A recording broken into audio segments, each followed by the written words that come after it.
Hi everyone, welcome back to this channel. In this tutorial, I will show you how to build a glass wall house in Heartopia.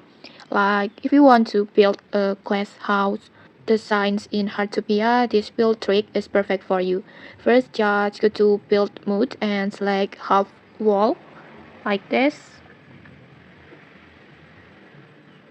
one, and then just place it like this, and then next just add another half next just add another half wall on top of it like this, and then after that just extend the wall wide however you like, for example like this.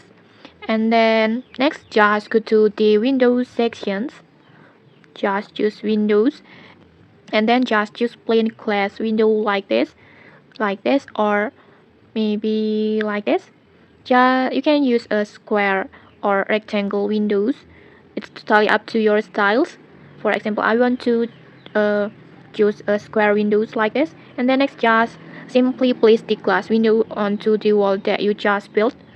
For example, like this,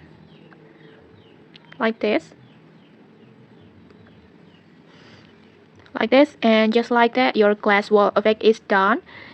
Next, you can already see the greenhouse styles house designs. Just continue this method for the entire build, and don't forget to add a roof to complete your glass house. And okay, maybe that's it. If you found this helpful, don't forget to like, comment, and subscribe for more tutorials. Thanks for watching and see you.